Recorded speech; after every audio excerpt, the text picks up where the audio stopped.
18. Evangelio según San Juan, capítulo 18.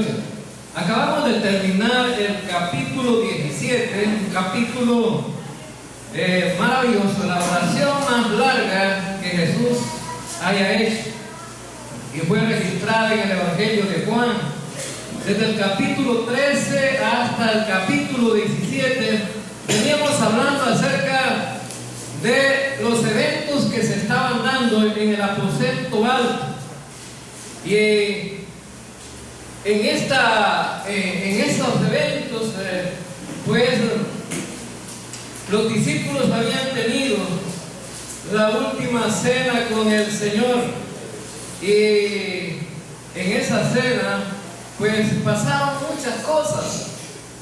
Por ejemplo, en esa cena se había declarado la traición de Judas Iscariote. El Señor dijo: bueno, pues alguno de ustedes me va a entregar. Y todos se preguntaban: ¿seré yo, Señor? ¿Seré yo, Señor? Bueno, sorprendente, ¿no? La historia humana y las circunstancias y cómo Dios va registrando cada cosa, de hechos que son importantes para que nosotros podamos aprender. No es casualidad que algunos, estando en la iglesia, como decía el hermano Luis en el estudio bíblico, ¿verdad?, luego de repente cambian de forma de pensar. Y es más, algunos que están en la iglesia nunca fueron salvos, como en el caso de Judas, ¿verdad? Un hombre que anduvo con Jesús durante 3 años y muy cercano a Jesús, ¿verdad? Se encargaba de las cuestiones financieras del grupo de discípulos, pero termina entregando a Jesús. Es decir, que vendió a su propio líder por 30 monedas de plata.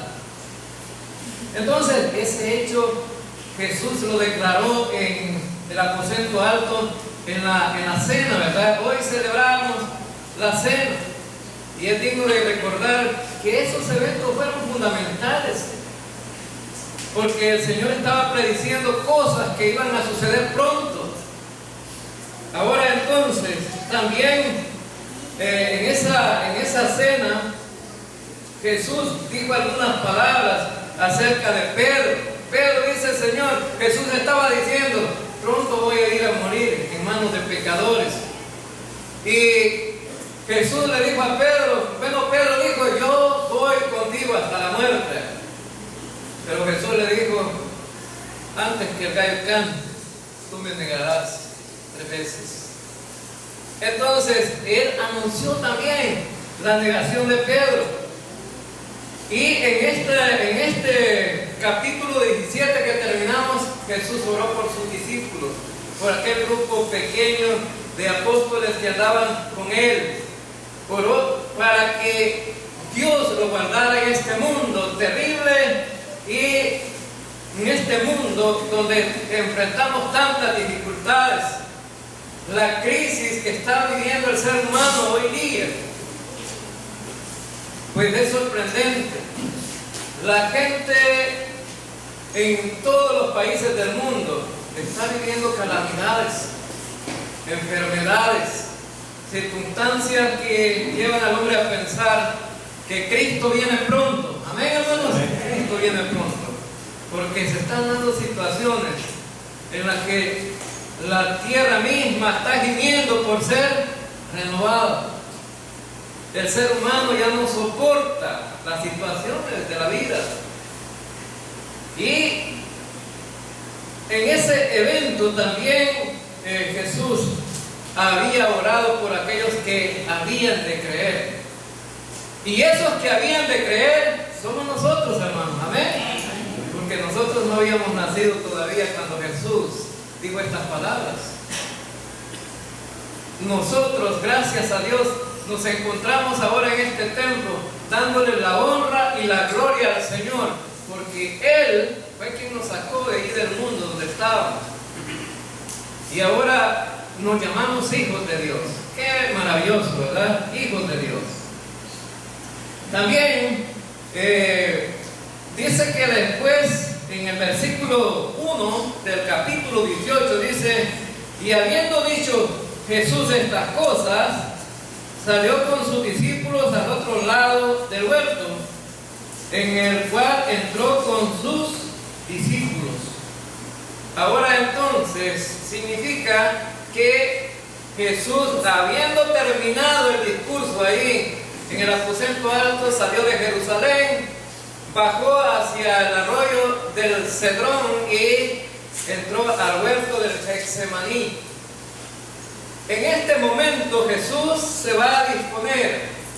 Fíjense bien, qué importancia tiene la oración. ¿O creen ustedes, hermanos, que la oración no tiene importancia? ¿Cómo no? La oración es fundamental en la vida de un creyente. Fíjense, Jesús había pedido por todos. Y bueno, y había pedido que Él fuera glorificado, así como Dios Padre iba a ser glorificado también, con el hecho de que Cristo iba a ir a la muerte. Pero ahora iba a entrar en una oración más relacional con Dios. Era Él mismo con Dios hablando. En ese momento no iba a pedir por nadie más, sino solamente por Él.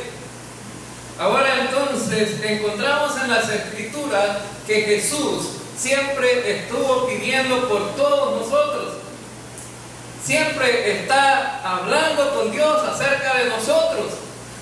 Fíjense bien que en Hebreos capítulo 7, versículo 25, dice que Jesús está a la diestra de Dios, intercediendo por cada uno de nosotros.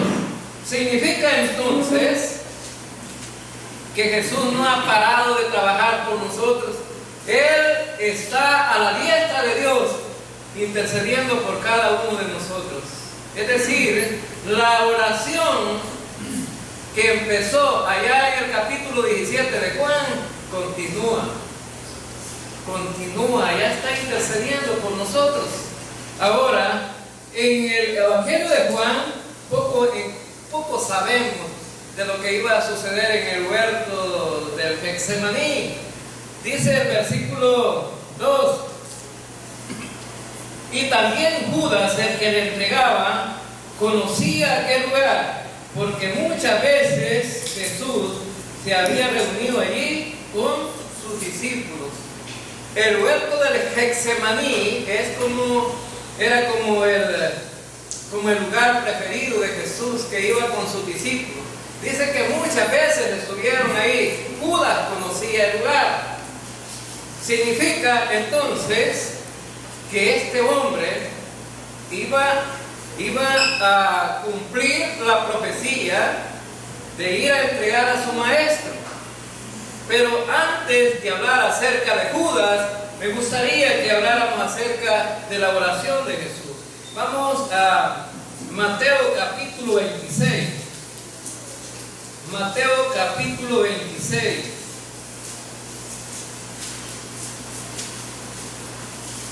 Y veamos en los versículos 36 en adelante. Dice: entonces llegó Jesús con ellos a un lugar que se llama Getsemaní, y dijo a sus discípulos: sentaos aquí, entre tanto que voy allí y oro. Y tomando a Pedro y a los dos hijos de Zebedeo, a Jacobo y a Juan, comenzó a entristecerse y a angustiarse en gran manera. Entonces Jesús les dijo: mi alma está muy triste hasta la muerte. Quedaos aquí y velad conmigo. Ahora entonces vemos a Jesús en el huerto del Getsemaní. El Evangelio de Juan lo registra esto. Pero ese lugar en donde llega Jesús con sus discípulos, y Él les dice: voy a ir un poco adelante y voy a ir a orar. Mi alma está angustiada hasta la muerte. Ahora, hermanos, es el momento donde Jesús va a buscar la ayuda de Dios Padre. Proféticamente estaba establecido que Jesús iba a morir. Isaías habla acerca de la muerte de Cristo. Pero fíjense bien que dice que Cristo estaba pensando en la muerte. Ahora, levanten las manos los que les gustaría morir ahora. A nadie le gustaría morir, porque nadie piensa en la muerte. ¿Verdad que nadie hace planes para morir? Hace planes para celebrar el cumpleaños. Hermano, más tarde el pastel, pero hermano, así. Entonces, hace planes para celebrar cumpleaños o para hacer proyectos, pero nunca nadie piensa en la muerte.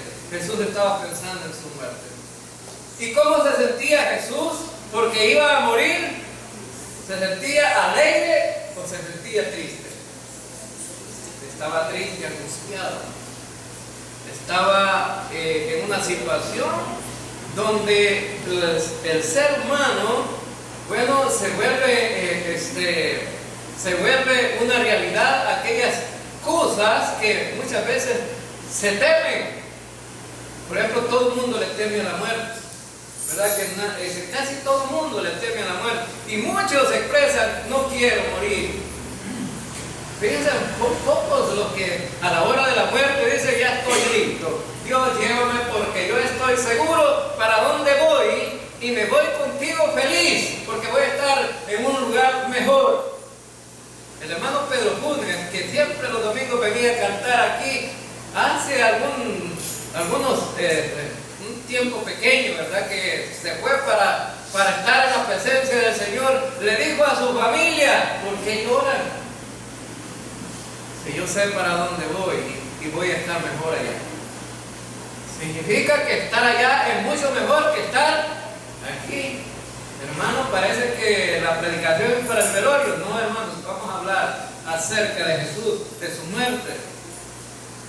Fíjense bien que Jesús iba a enfrentar un momento de angustia y tenía toda la razón. Tenía toda la razón. Entró en el huerto del Getsemaní y dice, estoy muy angustiado hasta la muerte. Y empezó a sentirse angustiado, desesperado. Ahora entonces, veamos acerca de qué es lo que dice Mateo en este capítulo acerca de la muerte, de lo que iba a enfrentar Jesucristo, del versículo, en el versículo 39 dice, y yendo un poco adelante se postró sobre su rostro, orando y diciendo, Padre mío, si es posible, pase de mí esta copa, pero no sea como yo quiero, sino como tú. Ahora, él está diciendo, Padre mío, si es posible que pase de mí esta copa. Es algo figurativo. Significaba el sufrimiento y la pasión que iba a vivir en ese momento, al momento de ser capturado. Es decir, si es posible que pase de mí esta copa, voy a enfrentar un sinfín de problemas, Señor. Los azotes, los golpes, las heridas, los insultos. Y luego la cruz. Era algo terrible. Los que morían ahí eran aquellos peores criminales. Lo iban a juzgar y lo iban a acusar como los peores criminales. Ahora, y iba a estar sentenciado en la cruz. Y no crean ustedes que la exhibición de una persona en una cruz era lo mejor. Le quitaban la ropa, lo ponían desnudo ahí.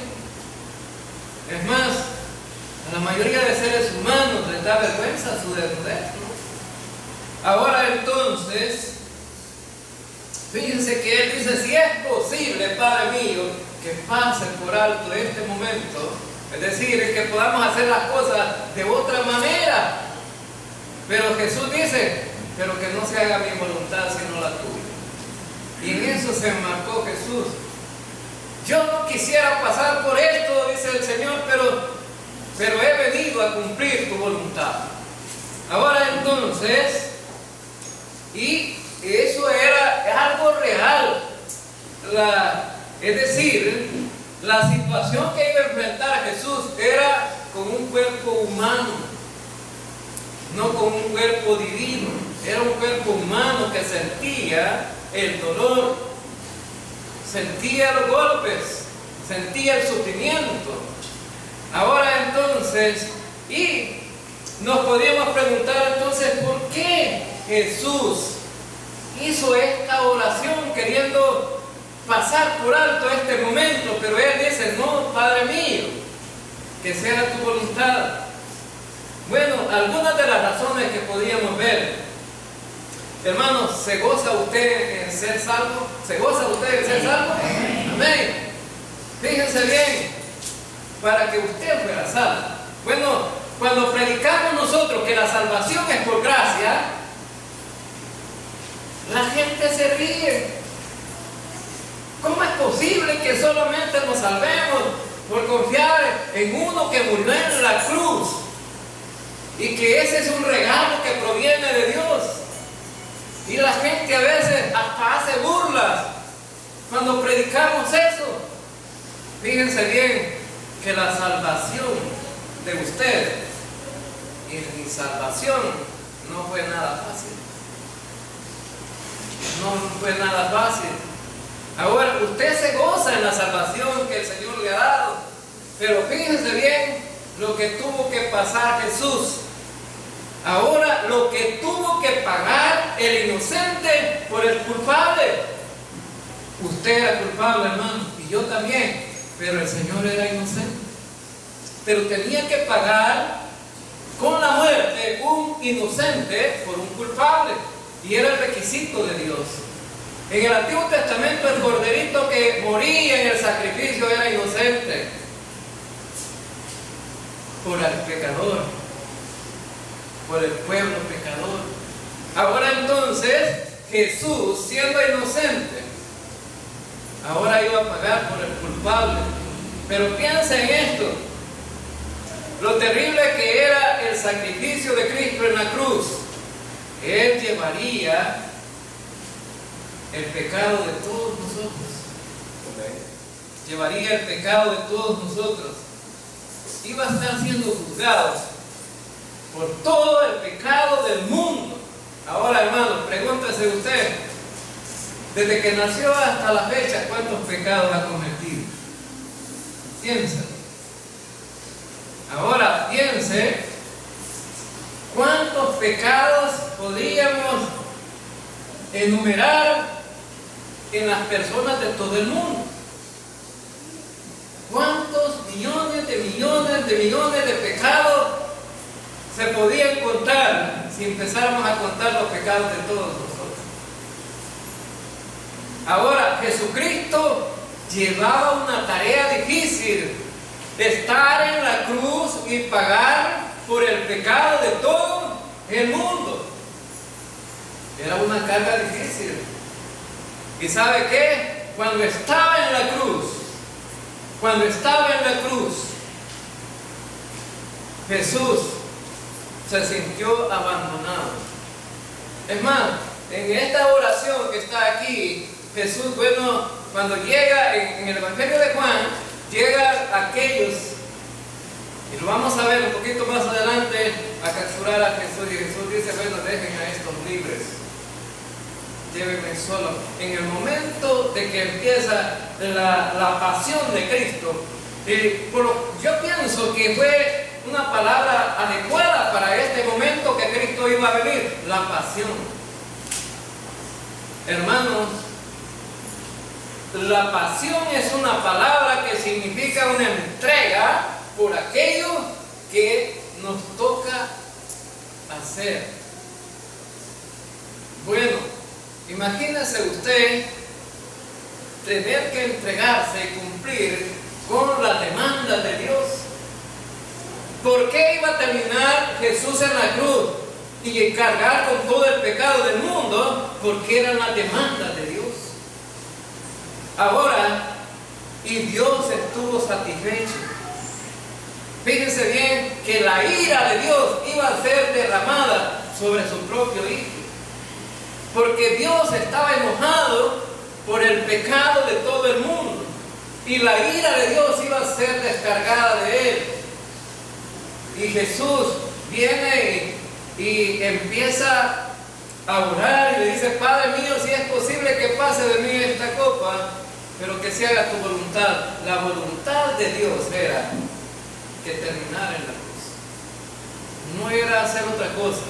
La voluntad de Dios y la voluntad profética, que era lo que Dios había decidido, era que Cristo iba a morir en la cruz. Pero ¿sabe qué? ¿Cuáles fueron las palabras de Jesús cuando estuvo en la cruz? Elí, Elí, lama sabactani, que significa: Dios mío, ¿por qué me has abandonado? Hermano, ¿creen ustedes que no fue una situación difícil? La comunión con Dios en ese momento de cargar con el pecado de todo el mundo se había roto.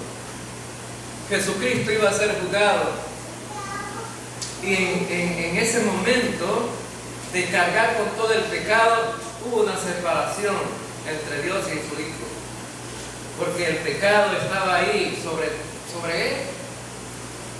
¿Y sabe qué?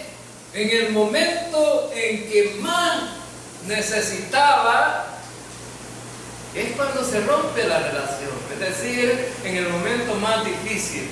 Hermanos, ¿cuántos quisieran que en los momentos difíciles de la vida tuviéramos un apoyo allí, verdad? En el momento de la situación, de la enfermedad, de la crisis, quisiéramos que tuviéramos un apoyo ahí. En el momento de la situación del problema, quisiera que tuviéramos un apoyo ahí. En el momento de la situación en que enfrentamos aquellas cosas que nos parecen sin salida, quisiéramos tener un apoyo allí.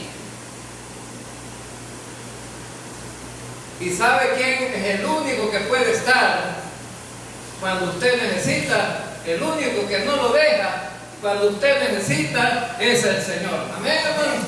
Es el Señor. Porque el Señor ha dicho: juntamente con la prueba te daré la salida. Y la salida viene del Señor, no viene de usted. Te daré la salida. Y entonces Jesús necesitaba, pero en ese momento de esa circunstancia se sintió abandonado. Pero surgieron otras palabras maravillosas después de eso. Después de clamar a Dios Padre que había sido abandonado, Jesús dijo otras palabras. Y las palabras claves, maravillosas, que han ayudado a la humanidad y que nos vuelve ahora a estar aquí y alabar al Rey de Reyes y Señor de Señores, fueron: tetelestai, consumado es. La tarea que tú me diste que hiciese, Padre mío, ya está cumplida. El martirio terminó. Jesucristo cumplió con la tarea para que usted pueda salvo. Démosle gloria al Señor por eso. Amén. Sí, porque Él cumplió. En la oración del Getsemaní estaba desesperado, angustiado, pero en esa oración también estaba el poder de vencer y de cumplir lo que Dios le había demandado. Y Él dijo: consumado es decir, la deuda ha sido pagada. El pecador ha sido liberado de la culpabilidad. Ahora el Cordero de Dios que quita el pecado del mundo murió en esa cruz que era Jesucristo. El único que podía quitar el pecado murió en la cruz. Ahora entonces, cuando celebramos la cena, estamos recordando ese sacrificio, donde muchos no quieren participar. ¿Y sabe qué? Él le ha dado la opción a usted de que participe. recordando ese sacrificio maravilloso. No fue nada fácil para él. En esta oración del Getsemaní vemos que él venía a sus apóstoles y les dice: oren junto conmigo para que no entren en tentación, porque a la verdad el espíritu está dispuesto, pero la carne es débil. El espíritu de Jesús estaba dispuesto, pero tenía una carne humana, porque Jesucristo era 100% humano y 100% Dios. Es decir, la carne era débil. ¿Y cómo estaban sus apóstoles? ¿Estaban apoyando a su líder? No, se dormían. Se dormían. Una hora fue Jesús a orar y regresó y estaban dormidos. ¿Y por qué no han velado junto conmigo? Y fíjense bien, oren. Y se fue otra vez. En el Evangelio de Lucas, Jesucristo ahí le estaba diciendo a ellos: oren. Necesitaba, ¿verdad?, sentirse apoyado. Pero en el Evangelio de Lucas dice que Dios le mandó un ángel que lo fortaleciera. En el Evangelio de Lucas, en este mismo pasaje, dice que Dios le envió un ángel para fortalecerlo. Ahora entonces, y vemos entonces allí que en esa oración lo que se estaba viendo era la redención de todos nosotros. Ahora entonces, y vemos que la oración es tan fundamental. Entonces, si Jesucristo era un hombre de oración, ¿por qué nosotros no podemos serlo también? Orar sería lo mejor que podríamos hacer como creyentes, porque esa oración nos lleva a estar en directa conversación con Jesucristo y con Dios Padre, porque a través de esa oración hablamos con Dios. Pero a la mayoría no le gusta orar, le gusta que otros oren por ellos, pero no le gusta orar. Y sabiendo que ahora tenemos toda libertad de poder comunicarnos con Él, de conversar con Él. Hombre, qué maravilloso, ¿verdad?, es hablar con la gente. A veces pasamos horas y horas conversando y se nos pasa el tiempo y decimos: se nos fue el tiempo sin darnos cuenta, porque la conversación estaba buena. Hermanos, toda conversación con Jesús es una conversación buena. Amén. Es una conversación buena. Y saben que Jesús sintió el peso de toda la culpabilidad del hombre, pero siempre se comunicó con Dios. Estaba necesitado de Dios. Ahora nosotros tenemos el espacio para comunicarnos, para estar con Él, para llegar al trono de la gracia sin dificultades y poder tener en esa necesidad que nosotros tengamos un acercamiento a Él. Mire, vamos a Hebreos. Este pasaje siempre es un pasaje que a mí me gusta leerlo siempre, y me gusta Hebreos capítulo 4. Es un pasaje que te lleva tan cerca de Dios. Hebreos capítulo 4, versículo 14 al versículo 16. Hebreos capítulo 4, versículo 14, versículo 16. Dice: por tanto, teniendo un gran sumo sacerdote que traspasó los cielos, Jesús, el Hijo de Dios, retengamos nuestra profesión, porque no tenemos un sumo sacerdote que no pueda compadecerse de nuestras debilidades, sino uno que fue tentado en todo, según nuestra semejanza, pero sin pecado. Acerquémonos pues confiadamente al trono de la gracia para alcanzar misericordia y hallar gracia para el oportuno socorro. Ahora, Jesús dice que ahora, por tanto, teniendo un gran sumo sacerdote, Jesús, el sumo sacerdote humano, que estaba antes de Jesús y que ministraba en el lugar santísimo, eran pasajeros, se morían. Pero ¿sabe cuál era la diferencia entre Jesús y el otro sumo sacerdote? Es que Jesús es eterno, amén, y está siempre para interceder por cada uno de nosotros. Otra cosa, Él conoce nuestras debilidades, dice este pasaje. Conoce cuáles son las circunstancias de tu vida que te vuelven débil frente a la necesidad. ¿O creen ustedes que no somos débiles cuando enfrentamos pruebas? Sí. Y hay veces que lloramos, nos lamentamos, hay veces que estamos tan angustiados, nos viene la depresión, el sistema nervioso se trastorna y vienen situaciones en que nos enfermamos y sentimos que el mundo se acabó. Y cuando vimos que el mundo se acaba es donde empezamos una crisis tremenda. Pero tengo una buena noticia para ti. Él dice que puede compadecerse de ti porque conoce tu debilidad. Y eso es lo que dice este pasaje. Dice, porque no tenemos un sumo sacerdote que no puede compadecerse de nuestras debilidades.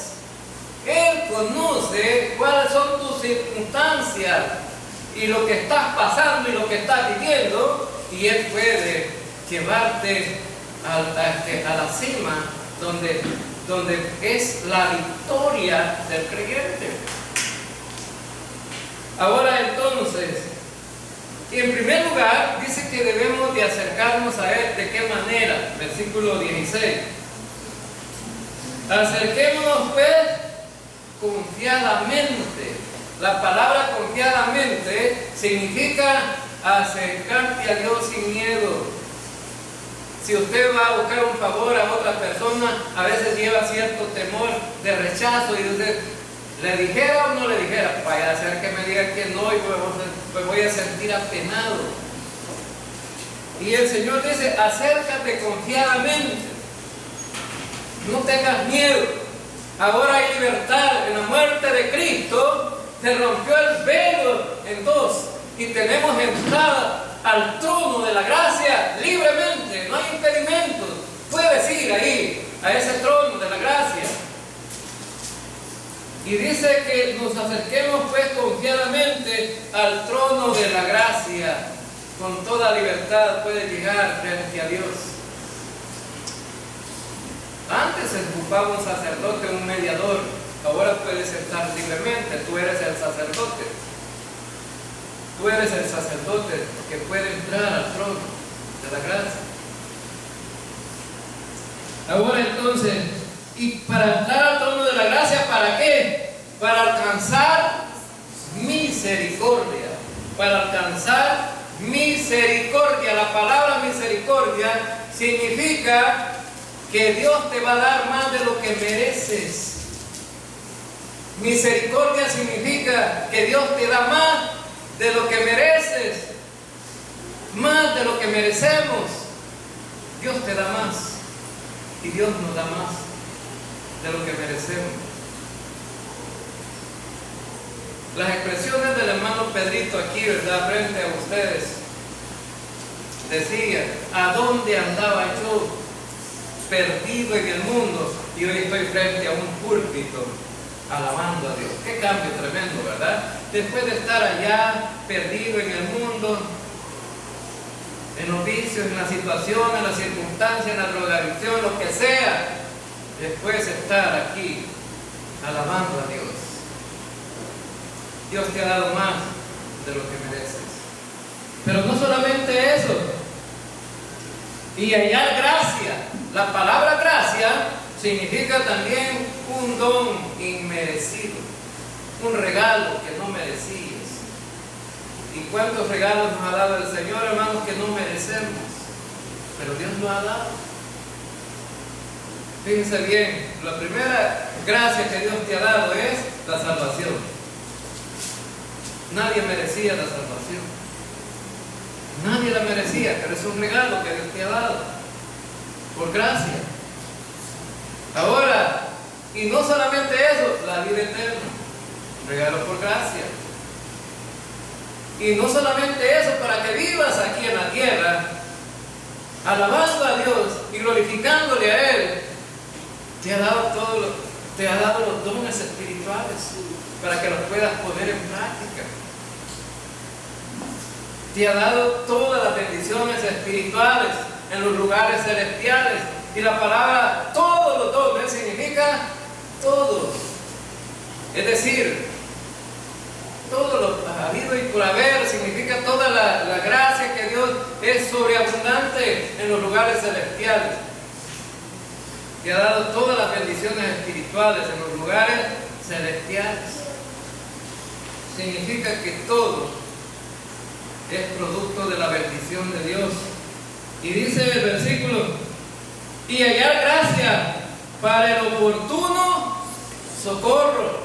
Gracia para el oportuno socorro, es decir, que Él va a responder en el momento preciso, en el momento que estés necesitado, en el momento que más lo necesites, allí va a estar Él. Amén, hermanos. Jesucristo dijo: yo estoy con ustedes todos los días hasta el fin. Yo estoy con ustedes. Y en la carta a los Hebreos dice: no te dejaré ni te desampararé. Por lo tanto podemos decir confiadamente: el Señor es mi ayudador, no temeré lo que me pueda hacer el hombre. Qué bonito, ¿verdad, hermano? Qué maravilloso la gracia de Dios. Ahora vamos al Evangelio de Juan, aunque no vamos a terminar porque el tiempo se nos pasó, pero dice en el Evangelio de Juan capítulo 18, donde estábamos en el pasaje: Judas, pues, tomando una compañía de soldados y alguaciles de los principales sacerdotes y de los fariseos, fue allí con linternas y antorchas y con armas. Miren, Judas llevó una multitud. Si solamente, bueno, el que dice aquí en este pasaje, en el versículo, tomando una compañía eran como 600 soldados. Y llevaba una multitud de gente, Judas. Ahora entonces, iban bien armados. Versículo 4. Pero Jesús, sabiendo todas las cosas que le habían de sobrevenir, se adelantó y le dijo: ¿a quién buscáis? Y le respondieron: a Jesús Nazareno. Jesús le dijo: yo soy. Y estaba también allí con ellos Judas, el que le entregaba. Cuando les dijo: yo soy, retrocedieron y cayeron a tierra. Ahora, hermanos, fíjense bien, una compañía de soldados, más los otros alguaciles, y más mucha gente que iba con Judas. Y él le dice: ¿a quién buscáis? A Jesús Nazareno. Yo soy. Yo soy. La palabra yo soy significa que Dios es el que tiene, el eterno, el que tiene el poder. Yo soy. Recuerden que a Moisés le apareció Dios y Moisés dice: ¿a quién le voy a decir que me manda allá de Faraón, pues? Y Dios dijo: dile que yo soy, te manda. Jesús retoma estas palabras y dice: yo soy. ¿Cuánta gente necesitaba para ir a capturar a Jesucristo? Una gran multitud que fue. Y sabe, Jesús dijo: yo soy. ¿Y qué pasó con los que iban a capturar a Jesucristo? Retrocedieron y cayeron. Cayeron.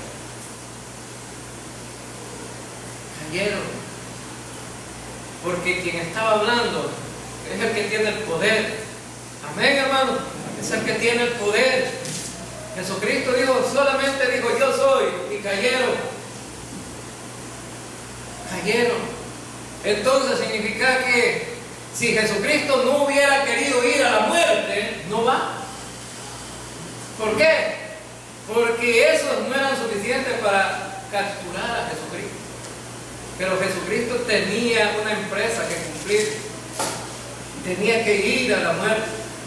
Y sabe que el beneficiario de todo eso ha sido usted y ha sido yo, porque Él nos salvó a través de su sacrificio y la muerte en la cruz. La honra y la gloria sea para el Señor. Amén. Vamos a orar. Dio su vida para darnos vida y los buenos siervos van y lo predican. Mientras tanto otros se aprovechan de todo el trabajo que ha costado vidas. Por dinero cantan, brincan, gritan, cuando hacen sus reinos se creen estrellitas. Valen más que nadie los provoque y que mejor me calle porque me pueden quemar. Se vende el Cristo que da la vida.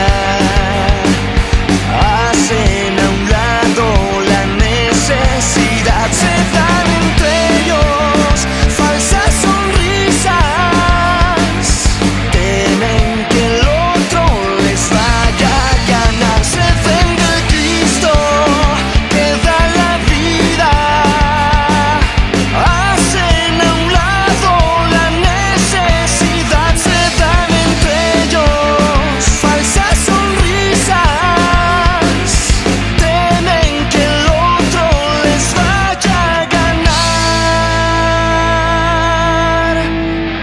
Su vida para darnos vida sin vendernos nada. Gracias, Jesucristo.